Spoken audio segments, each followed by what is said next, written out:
আছেন সহকর্মী তৌহিদুল তারেক, সরাসরি যাচ্ছি তার কাছে। তারেক, আহত যারা হয়েছেন তাদের শারীরিক অবস্থা সম্পর্কে জানাবেন।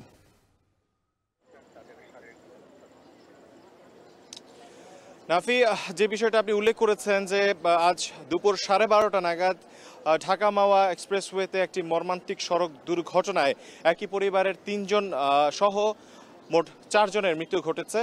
একই সাথে 6 জন আহত হয়েছে এই দুর্ঘটনায়। যে বিষয়টা আপনি জিজ্ঞেস করেছেন যে আহতদের অবস্থা, সেই সম্পর্কে আমরা কথা বলেছি ডাক্তারদের সাথে। আহতদের বেশিরভাগই এখানে প্রাথমিক চিকিৎসা নিয়ে হাসপাতাল ছেড়েছেন। তবে যে বাসটি আসলে অ্যাম্বুলেন্সটিকে ধাক্কা দিয়েছিল, সেই বাসের হেল্পার এবং সেই বাসের যে ড্রাইভার ছিল তারা আহত অবস্থায়, এবং আরও যে আসলে নিয়ে হাসপাতাল ছেড়েছেন। তবে যে বিষয়টা আমি একটু বলতে চাই যে যে 4 জন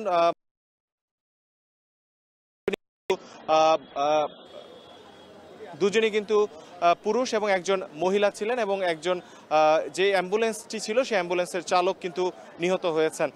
যে বিষয়টি আমরা জানতে পেরেছি স্বজনদের সাথে কথা বলে, যে মাদারীপুর থেকে এই অ্যাম্বুলেন্সটি আসলে তাদেরই একজন আত্মীয়, তিনি গর্ভবতী ছিলেন, তার চিকিৎসা এবং প্রসবের জন্য তারা ঢাকায় ফিরছিলেন।